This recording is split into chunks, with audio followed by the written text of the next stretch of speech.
देखो यार, employ cost है। एम्प्लॉय कॉस्ट में क्या होता है, मान लो कि ना तुम्हारे पास 50,000 आवर थे। 50,000 आवर में तुम्हारे 30,000 आवर तो प्रोडक्टिव थे, 20,000 आवर अनप्रोडक्टिव है। फिर बाद में फिर बाद में डिलेस की वजह से और तुम्हारे 1 लाख आवर अनप्रोडक्टिव हो गए, तो तुम्हारे 1,20,000 अनप्रोडक्टिव आवर है। तो और फिर उसके बाद तुमको पीवी रेशियो दिया होगा, तो पीवी क्या होता है, कंट्रीब्यूशन अपॉन सेल्स, और सेल्स का भी वैल्यू दिया होगा, तो तुम कंट्रीब्यूशन निकाल लोगे, तो कंट्रीब्यूशन पर यूनिट तुम निकाल लोगे।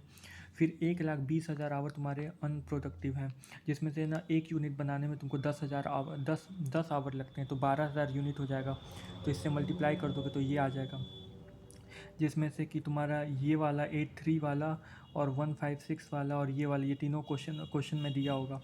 और ये जो कैसे आया है, मान लो उसके बाद से बोल रहा है कि 20,000 आउटपुट, 20% ऑफ द आउटपुट तुम्हारा क्या हो गया, डिफेक्टिव हो गया। 20% आउटपुट तो तुम्हारा ये रहा 3,000 यूनिट, क्योंकि 30,000 आवर का था, 10 से डिवाइड करोगे तो 3,000 यूनिट हो जाएगा। तो 3,000 यूनिट का 20% निकालोगे तो 600 यूनिट जो डिफेक्ट हो गया है, और डिफेक्ट को कह रहा है कि बेच दिया है 25 रुपये में। तो 25 इंटू 600 करोगे तो तुम्हारा 15,000 आ जाएगा। तो ये ख़त्म। उसके बाद देखो 28 का है, तो 28 का क्या कह रहा है, 28 का कह रहा है कि बेसिक वेज रेट तुम्हारा 100 पर आवर है, और फिर उसके बाद से बिफोर और नॉर्मल वर्किंग आवर 175 है, 225, तो 175 भी बेसिक वेज रेट का है और 225 भी बेसिक वेज रेट का है, तो ये निकाल लोगे। पहला बोल रहा है कि over time is work regularly through out the year, तो इससे क्या होगा, तुम्हारा इन्फ्लेटेड करना है, तो इन्फ्लेटेड करना है throughout the year due to the working shortage. तो मतलब कि क्या होता है, वो वर्क कर रहे हो तुम रेगुलरली, तो मतलब प्रीवियस ईयर में भी तुम वर्क किए होगे रेगुलरली के बेस पे।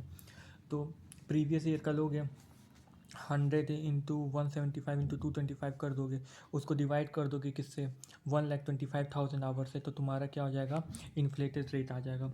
उसके बाद बोला है जब over time is work irregularly to meet the requirement of the production.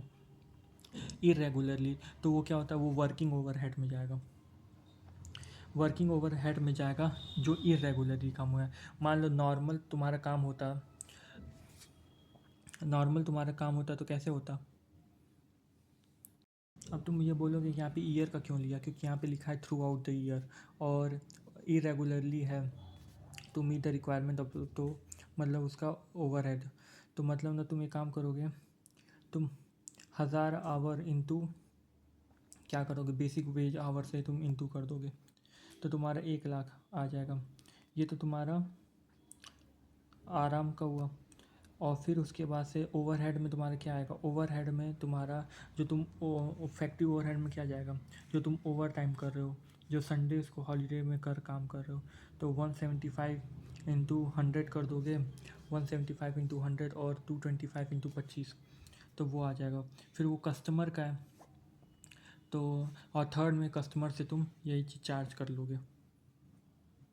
फिर उसके बाद आता है 27, तो यहाँ पे लिख रहा है 23 डेज में ये 2 हॉलीडे इंक्लूडेड है 23 डेज़ में। तो 23 डेज़ में जो है तुम्हारे पास ये 2 हॉलीडे इंक्लूडेड है। अगर ये 2 हॉलीडे नहीं इंक्लूडेड रहते तो 21 डेज़ रहते। ये 2 हॉलीडे इंक्लूडेड 23 डेज़ हो गए, 23 डेज़ हो गए, क्योंकि ये 2 हॉलीडे इंक्लूडेड हैं, प्लस 3 डे कैजुअल लीव, अलग से 3 डे जो कैजुअल लीव जो पेड होगा, तो मतलब 26 दिन हो गए। तुम्हारे पास 26 डेज हो गए। और तुम्हारे पास क्या होता है, तुम बोल रहे हो कि बेसिक सैलरी पर डे तुम्हारा 1,000 है।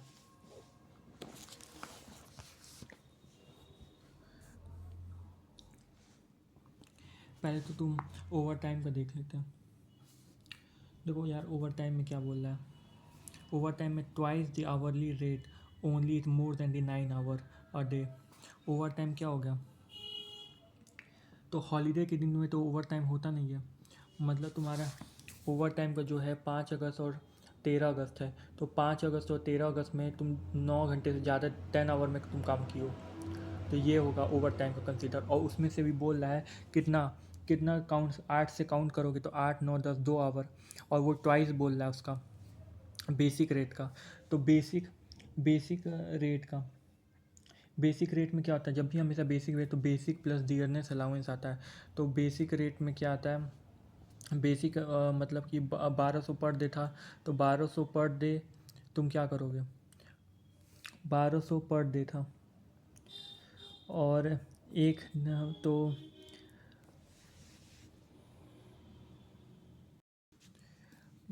1,200 पर डे था। आवरली रेट तुमको कैलकुलेट करना है, तो 1 आवर पे लेकर के आओगे। तो 1 आवर पे तो एक दिन में 8 आवर, लेकिन ना 30 मिनट का तुम्हारा ब्रेक टाइम है, तो यहाँ पे देख लेना 30 मिनट घटाया है। तो 1200 को 7.5 डेज से डिवाइड किया, 7.5 आवर से। फिर उसको क्या किया, इंटू 2 आवर का निकालना है, तो 2 आवर से किया, इंटू ट्वाइस कर दिया, क्योंकि डबल हो जाएगा। तो वो आ जाएगा तुम्हारा ओवर टाइम। और तुम्हारा जो work of the holiday and Sundays बोल रहा है, डबल पर basic rate at least 4 hour, holiday and Sunday basic is eligible and allowance and Sunday basic eligible. तो क्या होता है, तुमने 2 दिन संडे को काम किया और 4 आवर से वर्क एटलीस्ट 4 आवर से किया है, 4 आवर से ज़्यादा ही किया, 5 आवर 6 आवर किया है, 4 आवर से ज़्यादा किया है। फिर वो बोला double of the basic rate हो जाएगा। तो बेसिक रेट कितना है, 1200 है, 1200 का डबल कर दोगे तुम।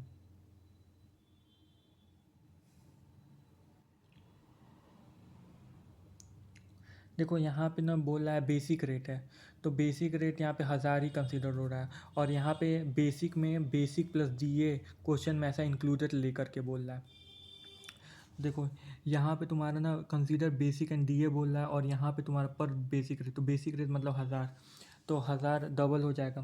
तो मतलब कितना है, 4 से 5, double per day basic rate, एक दिन का डबल हो जाएगा। मतलब एक दिन में 1000 मिल रहा था और 2 दिन तुम काम की हो, दो संडे को, तो मतलब तुम्हारा 2000 हो जाएगा, ऐसे बोल रहा है। तो इसका मतलब क्या होगा, सबसे पहली बात, अब देखो 26 दिन थे जिसमें से 2 हॉलीडे थे, तो 24 दिन का तो पूरा 1000 के हिसाब से लगेगा, तो 24,000 हो गया। और जो 2 दिन का हॉलीडे है वो बोल रहा है डबल करना है उसका, तो और 2 हॉलीडे थे, तो 2 × 2 × 1000, मतलब 4000 हो जाएगा, तो ये आ जाएगा।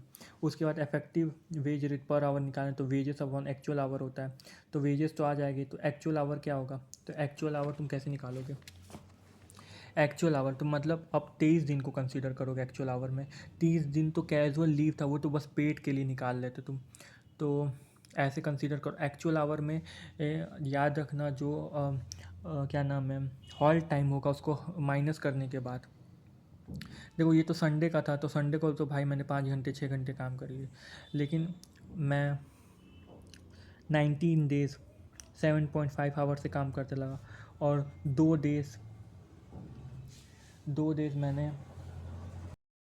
दिन मैंने 10 आवर 9 आवर का, जिसमें से माइनस कर दोगे जो हॉल टाइम होगा उसको माइनस कर दोगे, तो ये 182 आवर आ जाएगा। तो ये क्वेश्चन हो जाएगा। उसके बाद से अर्निंग पर डे निकालना है, तो उसमें ना तुम ओवर टाइम को इग्नोर करते हुए चलोगे। इफेक्टिव रेट निकालना है, तो हाँ कंसीडर करोगे।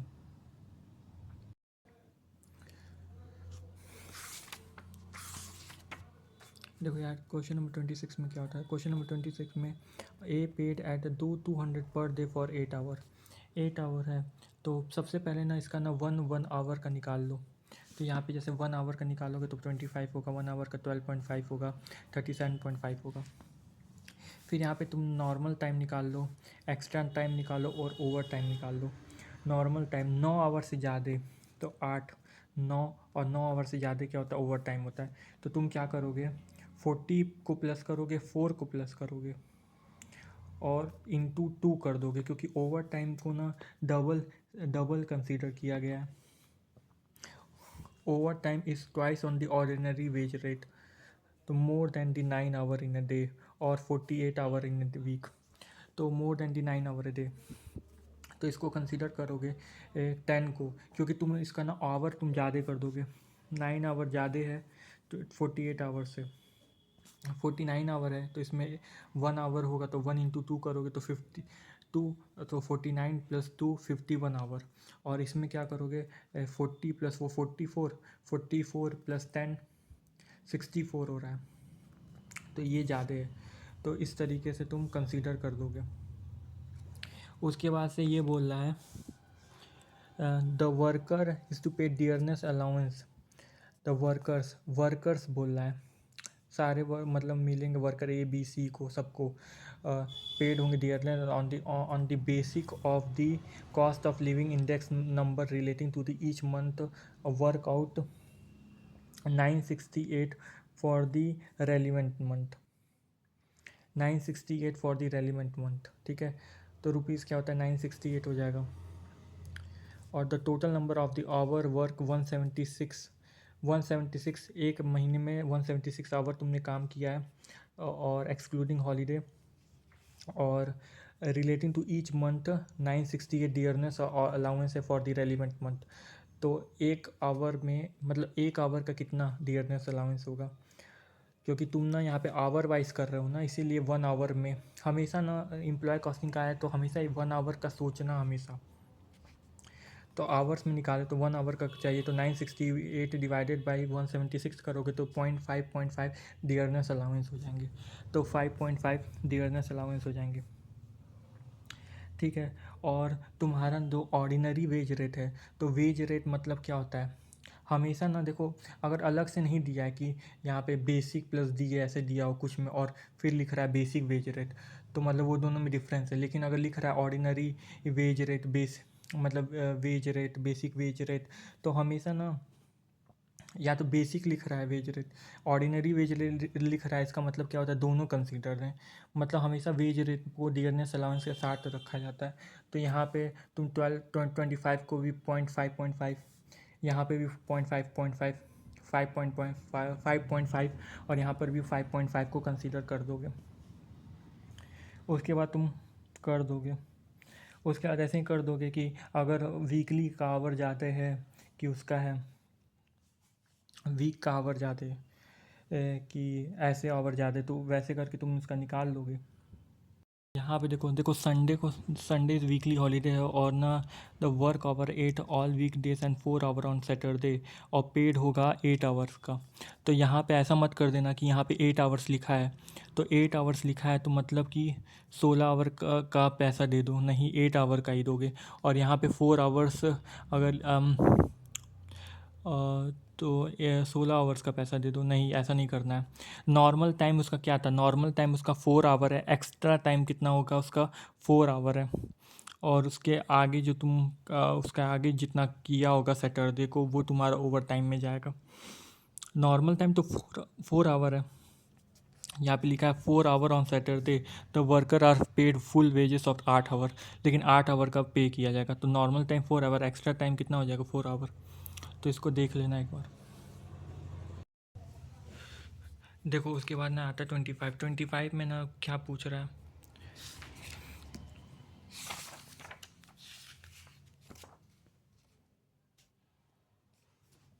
25 में पूछ रहा है पहले तो earning of A and B निकालो। तो अर्निंग का मतलब क्या होता है, एम्प्लॉय जो पैसा अर्न कर रहा है वो निकालो, तो मतलब उसमें माइनस होता है एम्प्लॉयर जो पैसा अर्न कर रहा है। तो मतलब वही हो जाएगा तुम्हारा बेसिक आ जाएगा, डीए आ जाएगा, और जो contribution of the provident fund है वो माइनस हो जाएगा, और ये माइनस हो जाएगा, ठीक है। और क्या है, और जो ओवर टाइम आवर है वो ओवर टाइम आवर तुम्हारा प्लस हो जाएगा। तो ओवर टाइम आवर क्या वो बोल रहा है, नॉर्मल वेजेस और डियरनेस अलाउंस। पहले नॉर्मल वेजेस और डियरनेस अलाउंस क्या है, नॉर्मल वेजेस 1 आवर का पहले निकाल लो। नॉर्मल वेजेस का मतलब क्या होता है, नॉर्मल वेज रेट 75 है,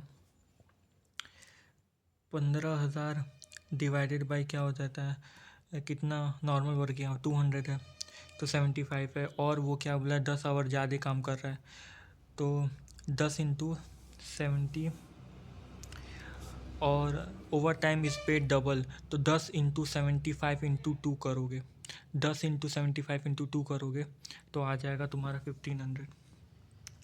और फिर उसके बाद से तुमको फुल है allocate the employ cost on the each job X Y and Z, each job X Y and Z. तो सबसे पहले इसमें तो क्या होता है ओवर टाइम है नहीं, देखो इसमें ओवर टाइम तो है नहीं, तो इतने का सबसे पहले वो जोड़ दोगे। और ये एलोकेट दी एम्प्लॉय कॉस्ट बोला है, एम्प्लॉय कॉस्ट मतलब एम्प्लॉयर पैसा दे रहा है तो इसमें ऐड हो जाएगा, एम्प्लॉयर पैसा दे रहा है कितना, एम्प्लॉय कॉस्ट कौन बोलेगा, एम्प्लॉयर बोले कितना एम्प्लॉयर को पैसा देना पड़ा एम्प्लॉय को, तो उसमें ऐड होता है, तो ऐड हो जाएगा ये। फिर उसके बाद से मान लो कि 16,000 आ रहा है, तो फिर 16,000 का तुम्हारा 40%, 30% और 30% कर दोगे।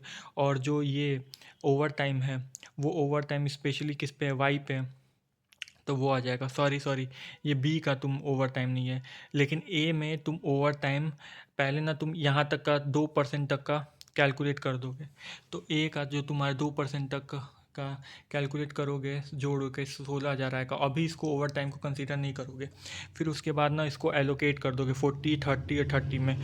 और ये जो ओवर टाइम है वो लिखा है स्पेशली कि जॉब वाई के लिए। देखो, overtime was done on the job Y, तो इसीलिए वाई में तुम 1500 डायरेक्ट क्या कर दोगे, जोड़ दोगे। और सेम ऐसा ही तुम बी का भी कर दोगे। देखो, इसमें इसमें तुम क्या ही तुम गलत किए थे।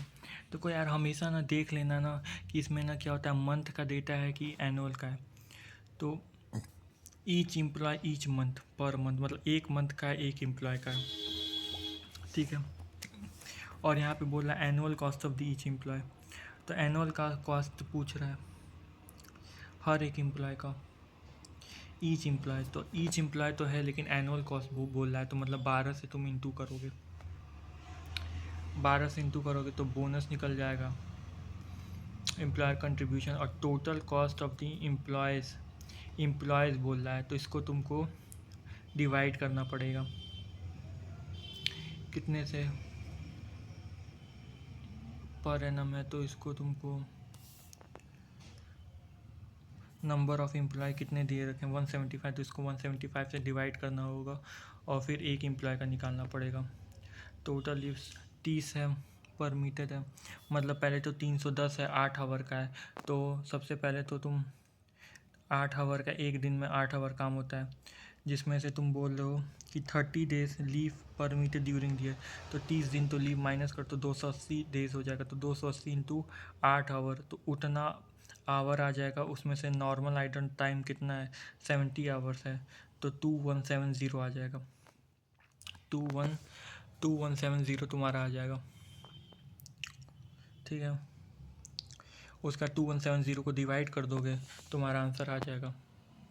देखो, जब भी ऐसा क्वेश्चन आए और सब पूछ रहा है टोटल अमाउंट, तो ना जब 1 2 3 4 कर रहे हो ना, तो यहाँ पे टोटल भी तुम कैलकुलेट कर लेना। और देखो, यहाँ पे लिखा है नेट वेजेस पेबल। तुम जानते हो नेट वेजेस क्या होता है, ग्रॉस वेजेस में से जो माइनस करके, तो वो एम्प्लॉय का ही होता है। तो मतलब एम्प्लॉय को कितना पैसा मिल रहा है, तो वो एम्प्लॉय की इनकम एक तरीके से माइनस करके जो दिखाते हो, तो वो माइनस करके तुम दिखाओगे। फिर उसका total amount of provident fund, मतलब एम्प्लॉय का provident fund of contribution plus employer का प्रोविडेंट फंड, ऐसे ही ईएसआई का दोनों का ले लोगे। फिर लेबर कॉस्ट का मतलब क्या होता है, एम्प्लॉय की कॉस्ट, मतलब एम्प्लॉयर जो माइनस करके तुम दिखाते हो, वो आ जाएगा। और फिर उसके बाद मटेरियल लेबर ओवरहेड, तो प्राइम कॉस्ट आता है। तो मटेरियल लेबर में क्या अमाउंट रखोगे, लेबर में जो तुम ये एम्प्लॉय कॉस्ट, इसके ऊपर वाला जो एम्प्लॉयर को जो कॉस्ट पड़ती है, एम्प्लॉय कॉस्ट किसको पड़ती है, एम्प्लॉयर को जो ऐड होता है, तो उसको तुम ना यहाँ पे ऐड करोगे, ठीक है। उसको तुम यहाँ पे लेबर में ऐड करोगे। समझ में आ रहा है। देखो, जो फोर्थ में जो तुम कैलकुलेशन करोगे, उसको तुम ना यहाँ पे ऐड करोगे डायरेक्ट लेबर, क्यों मटेरियल दिया हुआ डायरेक्ट लेबर आ जाएगा, तो तुम्हारा प्राइम कॉस्ट आ जाएगा। और फिर ओवरहेड में करके तुम निकाल दोगे। देखो, ये 18 वाला क्वेश्चन है, तो इसमें ना तुम क्या किए थे, इसमें ना तुम्हारा मतलब कि इसमें ना फॉर्मेट में तुम मिस्टेक किए थे। तो देखो, फॉर्मेट कैसे बनाते हैं। देखो, जो फॉर्मेट बनाना है ना तुमको, तो तुम्हें क्या काम करना, तुम्हें यहाँ पे मटेरियल करना, यहाँ पे इंस्पेक्शन करना, मटेरियल हो गया, इंस्पेक्शन हो गया, मटेरियल हो गया, इंस्पेक्शंस हो गया, मेंटेनेंस हो गया। इस तरीके से तुमको यहाँ पे ऐसे ऐसे करके बनाना है। मान लो यहाँ पे लिख रहा है स्टैंडर्ड दे रखा है 10,000 टन 25 दिन का, लेकिन तुमको एक्चुअल में कितना निकालना है, एक्चुअल में 20 डेज़ का निकालना है। तो सबसे पहले यहाँ पे 20 दिन का स्टैंडर्ड निकालोगे। तो यहाँ पे तुम क्या करोगे, 20 डेज़ का तुम स्टैंडर्ड निकालोगे और हमेशा स्टैंडर्ड एक्चुअल आउटपुट पे होता है। तो एक्चुअल आउटपुट इसमें कितना है, 10,000 का मतलब एक्चुअल आउटपुट कितना है इसमें, 10,000 है, नहीं 25 दिन का 10,000 है, लेकिन तुमको 20 दिन का निकालना है और वो भी 11,000 टन का। तो तुमको एक्चुअल में डेज़ कितना है, एक्चुअल में 11,000 हुआ है, तो तुमको स्टैंडर्ड भी तुमको 20 दिन का निकालना पड़ेगा। तो 20 दिन तुम निकालोगे, 10,000 अगर 25 दिन का, तो 20 दिन 8,000, तो 8,000 तुम्हारा स्टैंडर्ड हो जाएगा। स्टैंडर्ड हमेशा एक्चुअल आवर्स का निकाला जाता है, तो एक्चुअल डेज़ का निकाले, स्टैंडर्ड डेज़ है तो देखो यहाँ पे स्टैंडर्ड एक्चुअल डेज़ का निकाला जाता है। या तो हो सकता है अगर आवर्स में दे रखा तो स्टैंडर्ड एक्चुअल आवर्स का निकाला जाएगा, आउटपुट में दे रखा स्टैंडर्ड एक्चुअल आउटपुट का होता है, तो समझ रहे हो। तो यही होता है। तो यहाँ पे तुम्हारा 3,000 आवर आ गया, 10 टन से 30,000 आवर हो गया। फिर उसमें से वो बोल रहा है कि तुम्हारा, फिर यहाँ पे लिख रहा है कि टोटल अमाउंट पेबल टू जी, तो यहाँ पे लिख रहा है in general the incentive is 10%। तो 8,000 इंटू, मतलब जो भी तुम्हारा एक्स्ट्रा एक्सेस आया है 10% हुआ excess of the standard rate, excess का तुम 10 से इंटू किए। फिर उसके बाद लिखा है जो total amount payable to each separate group determine on the basis of the assume percentage of.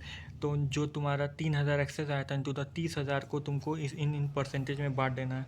तो यहाँ पे direct labour, inspection staff, maintenance staff और सुपरवाइजरी स्टाफ, तो ये सारा ऐसे ऐसे करके यहाँ पे लिख दोगे और उसको तुम बांट दोगे।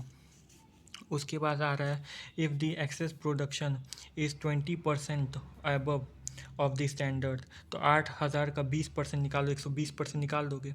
और उससे ज़्यादा अगर एक्सेस प्रोडक्शन है तो डायरेक्ट लेवल गेट ए स्पेशल बोनस 5 पर टन, और ऑल द प्रोडक्शन एक्सीड 120%, वही 20%। तो 8,000 का 120% निकालोगे और जो 11,000 से जितना ज़्यादा होगा उसको 5 से मल्टीप्लाई कर दोगे।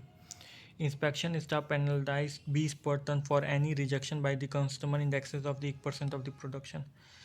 तो 11,000 है, उसका 1% निकालोगे, अगर उससे ज़्यादा है तो उसका 20%, तो ऐसे करके तुम कर दोगे ये।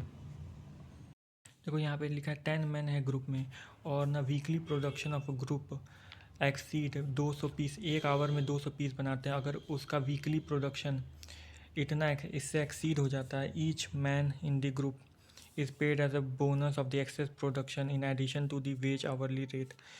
तो बोनस दिया जाएगा जितना एक्सेस प्रोडक्शन हो रहा है, वेज रेट के एडिशन, जितना तुमको मिल रहा है उसके एडिशन में wage rate.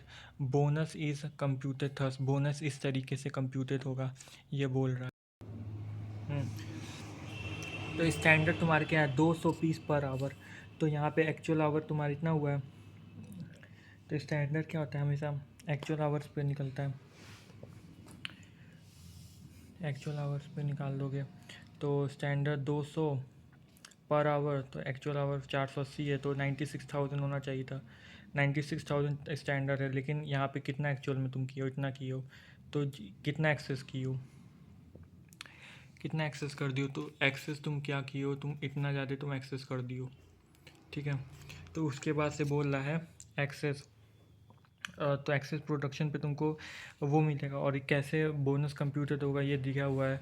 The percentage of production in excess of the standard amount is found, 1/2 of the percentage is considered as a manager. तो सबसे पहले तो उसका परसेंटेज निकाल दो। तो परसेंटेज निकालोगे तो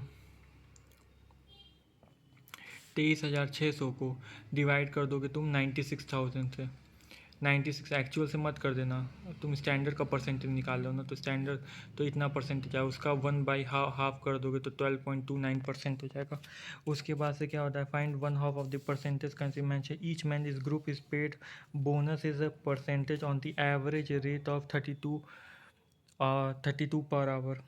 तो ईच मैन, तो 32 का जो तुम हाफ परसेंटेज निकाल लो उसमें ऐड कर दोगे, निकाल कर तो इतना पर आवर हो जाएगा, ठीक है, इतना पर आवर हो गया, और इतना पर आवर हो गया, तो पर आवर हुआ, तो आवर कितना है, एक्चुअल आवर 480 है, तो 480 इंटू इतना कर दोगे, तो जो अमाउंट आएगा वो तुम्हारा क्या हो जाएगा, एज ए बोनस कंसीडर हो जाएगा। Calculate the rate and the amount of the bonus, तो बोनस का अमाउंट आ जाएगा तुम्हारा। उसके बाद ये चीज़ तुम अब तब तुम कर लोगे। देखो क्या होता है, रेवा operate one of the department group incentive minimal और operating rate is guarantee to each of the 6 employ. 6 employ का मिनिमम ऑपरेटिंग 6 एम्प्लॉय हैं। फिर उसके बाद क्या होता है, the actual output for the week is less than the standard output. If the actual output अगर लेस देन है तो actual output is greater than the standard output. The hourly each implies increase by 4%। अगर ना तुम्हारा actual output standard से ज़्यादा है तो 4% से तुम्हारा रेट में, तुम्हारा आवरली रेट में इंक्रीज़ हो जाएगा। Each additional of the 600 unit, 600 के एडिशन पे 4% से बढ़ेगा। तो के एडिशन पे तुम्हारा 4% से बढ़ जाएगा। तो यहाँ पे देखो 15,000 है, स्टैंडर्ड आउटपुट इसका 12,000 है, तो 3,000 एक्सेस आ रहा है। तो तुम ना 3,600 से डिवाइड करोगे तो कितना आ रहा है, और इंटू कर दोगे 4%, तो 20% से रेट तुम्हारी क्या हो जाएगी, बढ़ जाएगी। तो तुम यहाँ पे क्या हो जाएगा, 20% से तुम रेट को बढ़ा दोगे और उसके बाद इंटू करके तुम निकाल दोगे। उसके बाद लिख रहा है इफ़ दी, तो अगर group incentive if the apprise the effectiveness of the group incentive scheme, तो क्या होता है इससे, इससे क्या होता है, तुम्हारा कितना तुम्हारा इंक्रीज इन आउटपुट हुआ है। मतलब 15,000 में से तुम 12,000 पहले, अब 3,000, और जब जैसे भी देखते हो तो स्टैंडर्ड से देखते हैं तो 3,000 डिवाइडेड बाई 12,000 इंटू 100, तो 25% से अगर इंक्रीज़ निकालना है कि कोई भी आउटपुट कितने से बढ़ा है तो हमेशा ना डिवाइड करोगे, हमेशा स्टैंडर्ड से ही डिवाइड करोगे। देखो यार ये क्या है, ये तो एकदम मतलब सिंपल है। मतलब कि क्या है कि इसमें ना स्टैंडर्ड आवर 8 आवर लगता है, तो 26 वर्कर हैं जो कि टाइम रेट बेसिस पे देते हैं, पे करते हैं हम लोग उनको, और 8 आवर लगता है वर्क ऑन अब एक पीस बनाने में 8 वर्कर लगता है। तो 15 इंटू 8 और 21 इंटू 8 करोगे तो स्टैंडर्ड आवर निकल जाएगा। फिर एक्चुअल आवर कितना है तो उससे तुम्हारा टाइम सेव्ड निकल आएगा, टाइम सेव निकल आएगा। उसमें से ये बोल रहा है ना कि ये जो वर्कर आर पेड बोनस हाल सिस्टम से दे रहा है, एग्जिस्टिंग रेट 60 थी लेकिन 1 जनवरी से 72 हो जाएगी। लेकिन तुमने क्या किया, at the end of the दिसंबर पे ही तुमने क्या किया, कंसीडर कर दिया है दोनों वर्कर ने 72। तो इससे क्या इफ़ेक्ट क्या होगा, तो कैलकुलेट द लॉस इनकर्ड, क्या क्या लॉस इनकर्ड हुआ है। तो सबसे पहले तुम 60 से निकालोगे और फिर 72 से निकालोगे। पहले ना तुम 60 से निकालोगे फिर 72 से निकालोगे, तो एक्सेस इतना हो गया, तो इतना लॉस हो गया, तो ये हाल से का है। और फिर ये बोलेगा कि रोमन से भी निकालो, अगर रोमन फॉलो करते तो इसका भी तुम 60 से निकालोगे फिर 70 से निकालो तो ये एक्सेस हो जाएगा। तो ऐसे ही होगा कि calculate the loss incurred rate of the selection, calculate the loss incurred in the roman, और calculate the loss saving if roman of bonus payment has followed.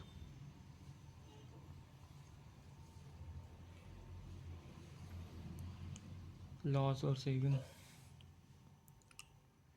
तो अगर रोमन फॉलो हुआ रहता तो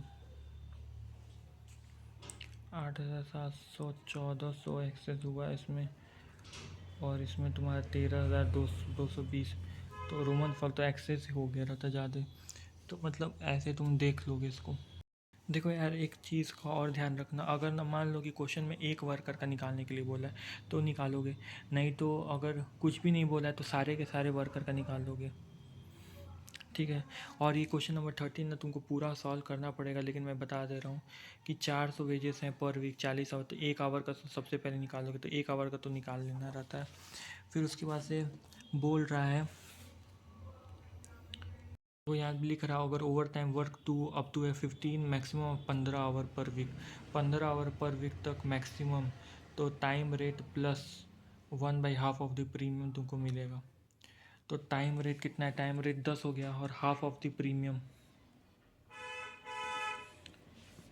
और plus half as a premium, half as a premium बोला है, half as a premium, यहाँ पे एज लिख दें, तो हाफ एज मतलब 5 और, तो 15 मिलेगा तुमको।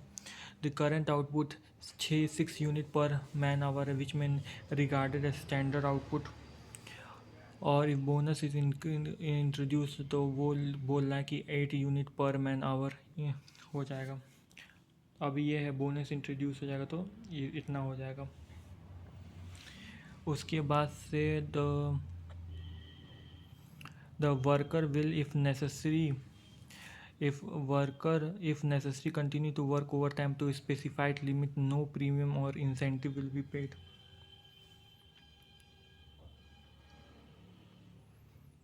The company consider halse scheme budgetary output 19,200।